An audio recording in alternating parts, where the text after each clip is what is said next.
एक मूर्ति जिसे वापस पाने के लिए लड़ गया प्राचीन भारत का एक महान राजवंश। 2200 साल पहले घटी इस घटना ने बता दिया कि मूर्तियां सिर्फ आस्था का प्रतीक नहीं होती हैं, वह प्रतीक होती हैं एक पूरे राष्ट्र के स्वाभिमान। इस युद्ध ने कलिंग की अर्थव्यवस्था को बिल्कुल चौपट कर दिया। कलिंग देश अपने इतिहास के सबसे निचले स्तर पर जा पहुंचा। लेकिन वो कहते हैं ना कि इतिहास बदलता है। कलिंग युद्ध प्राचीन भारतीय इतिहास के सबसे हिंसक और भयानक युद्धों में से एक है। कलिंग का यह युद्ध राजा अशोक द्वारा लड़ी गई पहली और अंतिम लड़ाई थी। प्राचीन काल से कलिंग ने एक प्रभावशाली राज्य के रूप में अपनी पहचान बनाए रखी थी।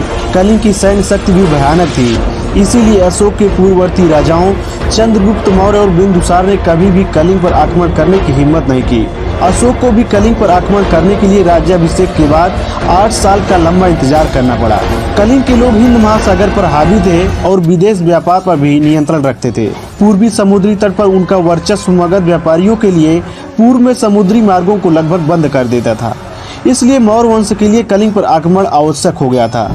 कलिंग युद्ध बहुत क्रूर था और कहा जाता है कि कलिंग के लगभग 1.5 लाख योद्धा और मौर्य वंश के 1 लाख योद्धा मारे गए थे इस युद्ध में। कलिंग के युद्ध के बाद सम्राट अशोक ने अपने सैन्य आक्रमणों को समाप्त कर बौद्ध धर्म अपना लिया था। जहाँ सत्य का साथ है वहीं धर्म का वास, जहाँ धर्म का वास है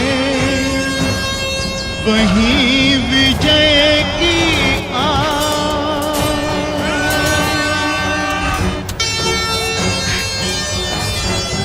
देश प्रेम पर स्वार्थ ने